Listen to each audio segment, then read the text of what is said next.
Secretary ज़राअत जनूबी पंजाब साकिब अली अतील का agro food processing plant का दौरा, ऑपरेशनल अमूर का जायजा लिया।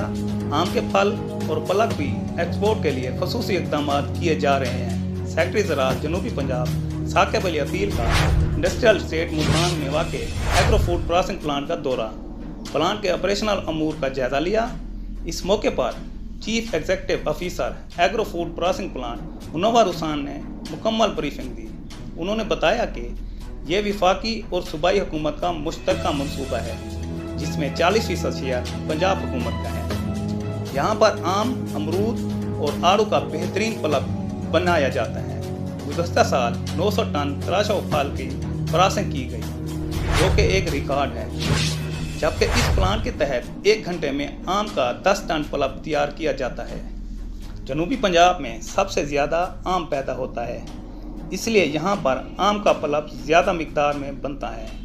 ब्रीफिंग के दौरान सेक्रेटरी ज़राअत को बताया गया कि जून से फरवरी तक आम, आड़ू और अमरूद के पलब निकालने का सीज़न होता है। इसके अलावा दिसंबर से मार्च तक स्ट्रेस फ्रूट की ग्रेडिंग की जाती है। सेक्रेटरी ज़राअत ने मैंगो रिसर्च इंस्टीट्यूट के साइंसदानों को हिदायत दी।